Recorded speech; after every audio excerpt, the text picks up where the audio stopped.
नमस्कार students, political की class में आपका स्वागत है। स्टूडेंट्स, आज का हमारा टॉपिक रहेगा आमंड की थ्योरी है संरचनात्मक प्रकार्यात्मक थ्योरी। ठीक है, सिद्धांत आमंड का सिद्धांत है। देखिए, इससे पहले मैं आपको ये बता देती हूँ कि राजनीतिक व्यवस्था के सिद्धांतकार कौन कौन हुए थे। जैसे हमने डेविड ईस्टन को पढ़ा, डेविड ईस्टन का व्यवस्था सिद्धांत हमने देखा। तो डेविड ईस्टन का व्यवस्था सिद्धांत व्यवस्था इनपुट आउटपुट मॉडल के नाम से था, क्योंकि उन्होंने बताया था इनपुट है उसमें मांग और समर्थन होती है, रूपांतरण प्रक्रिया होती है जिसमें सरकार होता है, फिर आउटपुट होता है जिसमें नीतियाँ होती है, निर्णय होता है, समाज से ही इनपुट होता है और समाज में ही आउटपुट चला जाता है।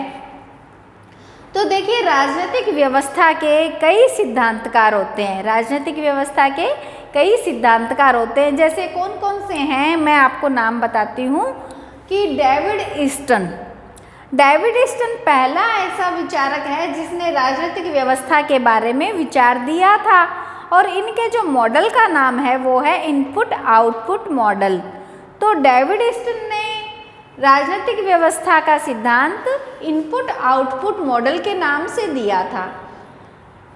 डेविड ईस्टन ने अपने हिसाब से एक अच्छा सिद्धांत दिया, लेकिन क्योंकि प्रत्येक सिद्धांत में कोई कोई कमी रह जाती है, तो आमंड ने इसकी कमियों को देखा और कमी को दूर करने के लिए उसी राजनीतिक सिद्धांत को दिया और एक अलग नाम दिया। नाम क्या दिया? संरचनात्मक प्रकार्यात्मक मॉडल अप्रोच। तो यहाँ पे देखो, स्ट्रक्चरल फंक्शनल अप्रोच है वही सिद्धांत, व्यवस्था सिद्धांत ही है, राजनीतिक व्यवस्था सिद्धांत है, लेकिन आमंड ने जब इसे सुधार करके, ईस्टन में सुधार करके, उनकी कमियों को दूर करके जब दिया, तो इसका जो नाम रख दिया वह रख दिया स्ट्रक्चरल फंक्शनल थ्योरी। तो अप्रोच। अब देखिए, फिर उसके बाद में मिचेल्स ने दिया। मिचेल्स ने भी राजनीतिक सिद्धांत के बारे में बताया, राजनीतिक व्यवस्था के बारे में बताया कि, और अपना जो सिद्धांत का नाम लिखा एक्सचेंज मॉडल। एक्सचेंज मॉडल जो है वह अर्थशास्त्र से प्रभावित होकर मिचेल्स ने दिया था। देखिए, राजनीति विज्ञान को यदि हम देखते हैं तो एक शब्द सुनते हैं मिचेल्स, और एक शब्द हमें कहीं कहीं पढ़ने को मिलता है मिशेल्स। तो देखिए, मिशेल्स अलग है, मिचेल्स अलग है, इसलिए मैंने ये लिखा है। हालांकि मिशेल्स का इसमें कोई रोल नहीं है, लेकिन मिचेल्स अलग है, ठीक है, और मिशेल्स अलग है, इसलिए मैंने यहाँ पे लिख दिया। मिशेल्स एक जर्मनी विचारक थे, ठीक है, और उन्होंने अल्पतंत्र का लोह नियम दिया था, वह है मिशेल्स। और यहाँ पे उनकी जो पुस्तक थी वो थी पॉलिटिकल पार्टीज, जो 1911 में लिखी थी। ये एक अलग विचारक हैं, इनसे अभी राजनीतिक व्यवस्था से कोई लेना देना नहीं है। मिशेल्स का भी कोई राजनीतिक व्यवस्था से लेना देना नहीं है। मुख्य तीन विचारक हैं, Easton input output model, Almond का स्ट्रक्चरल फंक्शनल मॉडल, और उसके बाद में मिचेल्स का एक्सचेंज मॉडल। तो यहाँ पे जो एक्सचेंज मॉडल है उसे कहते हैं विनिमय मॉडल सिद्धांत, जो अर्थशास्त्र से प्रभावित है। अर्थशास्त्र से प्रभावित है। इन तीन ऐसे विचारक हैं जिन्होंने व्यवस्था सिद्धांत दिया था। अब व्यवस्था सिद्धांत के बारे में हमने देखिए ये पढ़ लिया, डेविड ईस्टन का सिद्धांत हमने पढ़ लिया। तो डेविड ईस्टन का सिद्धांत होने के बाद में इसकी कमियों को सुधारा किसने? आमंड ने। तो आमंड का स्ट्रक्चरल फंक्शनल थ्योरी आज हम स्टार्ट करेंगे। संरचनात्मक प्रकार्यात्मक सिद्धांत आज हम स्टार्ट करने वाले हैं। देखिए, ईस्टन की व्यवस्था में सुधार किया, ये बात हमारा हो गया। उसके बाद में देखिए, जो आमंड है उन्होंने एक पुस्तक लिखी थी कंपैरेटिव पॉलिटिक्स। तो कंपैरेटिव पॉलिटिक्स और अ डेवलपमेंट अप्रोच। तो अ डेवलपमेंट अप्रोच जो पुस्तक लिखी है, डेवलपमेंट यानी विकासशील, अब विकसित है अप्रोच वो कब लिखी? 1966 में आमंड और पावेल ने लिखे। देखो आमंड के साथ में कभी तुम्हें आमंड और पावेल नज़र आएगा, कभी आमंड और कॉलमैन नज़र आएगा। तो देखिए जो आमंड की पुस्तकें हैं ये किसके साथ में लिखी गई है? तुम्हें एक बात गौर करके सुनना है। आमंड और कॉलमैन ने जो पुस्तक लिखी थी वो तो है डेवलपिंग एरियाज, ठीक है, the politics of developing areas. तो जो आमंड ने पुस्तक लिखी थी the politics of developing area, developing मतलब जो विकासशील एरिया है उसमें राजनीति व्यवस्था कैसे चलती है। आमंड ने क्या कहा था कि विकासशील डेवलपिंग एरिया। देखिए जो आमंड थे उन्होंने विकासशील देशों को अधिक ध्यान दिया, जबकि ईस्टन ने विकसित देशों को अधिक ध्यान में रखा। तो यहाँ पे एक आलोचना भी की जाती है ईस्टन की कि ईस्टन महोदय ने तो विकसित राष्ट्रों का ही अध्ययन किया था, जबकि आमंड ने क्या किया? डेवलपिंग एरिया 1960 में लिखी। एक बार ध्यान से और सुनना है।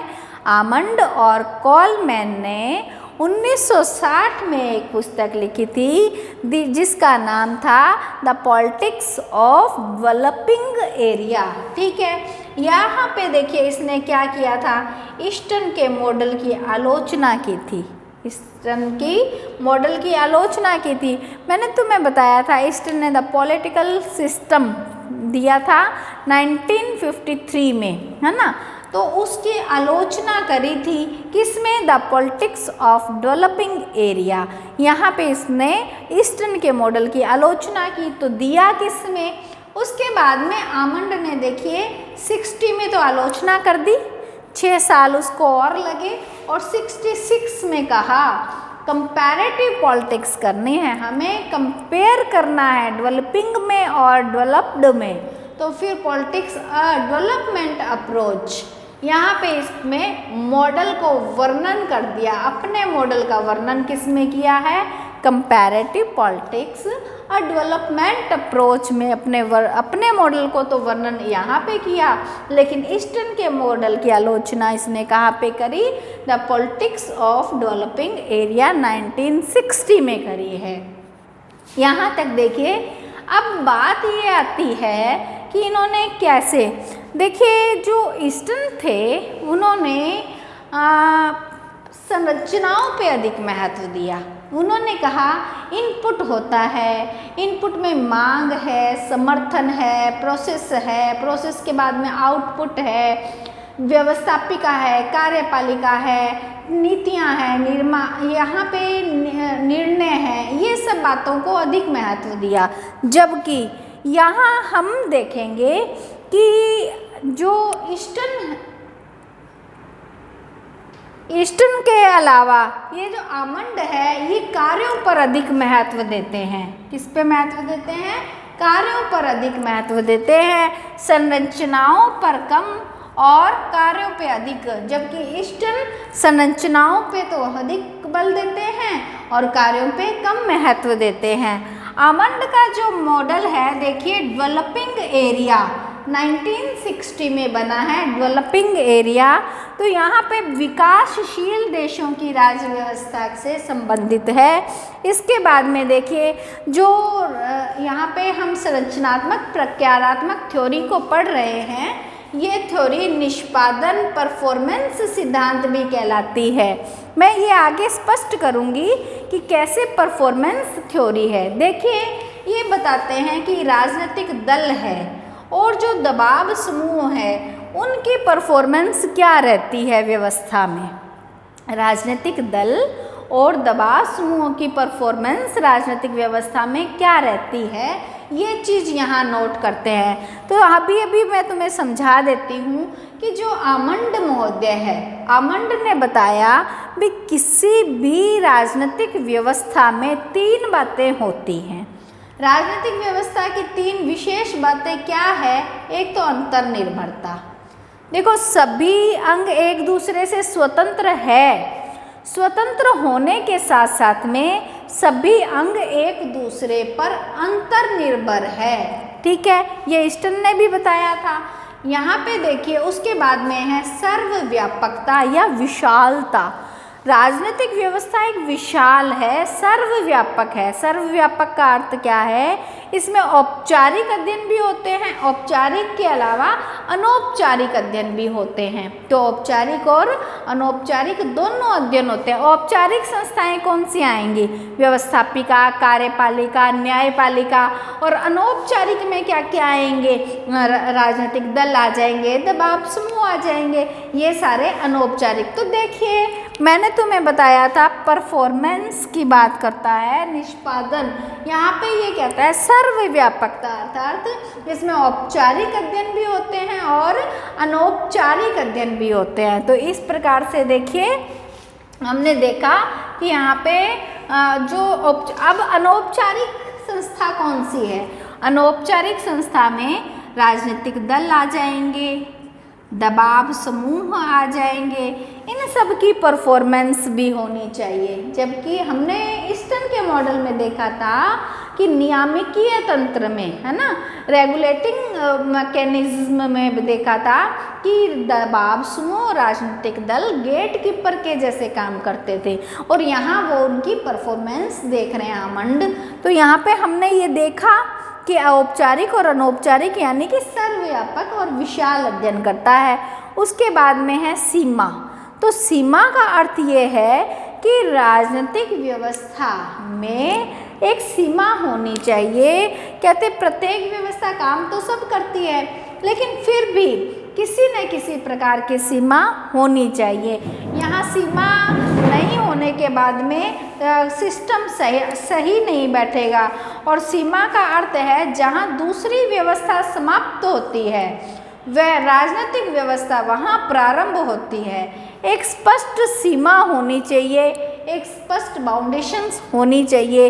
इस प्रकार हमने आज संरचनात्मक प्रकारात्मक मॉडल को नहीं पढ़ा, बल्कि संरचनात्मक प्रकारात्मक मॉडल की पृष्ठभूमि को पढ़ा है कि कैसे कैसे कौन कौन से सिद्धांतकार हैं जिन्होंने व्यवस्था सिद्धांत दिए हैं। हमने इनको पढ़ लिया, हम इनको पढ़ेंगे अभी।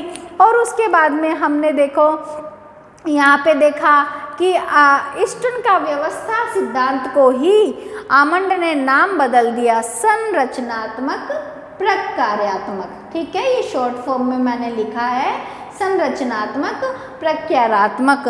ठीक है, प्रकार्यात्मक। ठीक है, आमंड की जो पुस्तक है जहाँ पे इसने वर्णन किया था वो है comparative politics and development approach 1966 में वर्णन दिया था। लेकिन आलोचना किस में की थी? इन्होंने कहा था the politics of developing area में इनकी आलोचना की थी। इस प्रकार से आमंड जो किसी भी राजनीतिक व्यवस्था की 3 बातें बताता है, तो 3 कौन सी विशेषताएं मुख्य बताता है? तो वह बताता है अंतर्निर्भर होती है, व्यापक होती है, विशाल होती है और इनकी सीमाएं भी होती है। तो इनके नाम क्या क्या है? एक तो इसके मॉडल का नाम है विकासशील देशों का करता है, ठीक है, डेवलपिंग एरिया। और इसका नाम क्या है? निष्पादन या परफॉर्मेंस सिद्धांत और विकासात्मक सिद्धांत, विकासात्मक थ्योरी भी कहते हैं। नेक्स्ट हम अगले वीडियो में देखेंगे कि संरचनात्मक प्रकारात्मक मॉडल क्या है।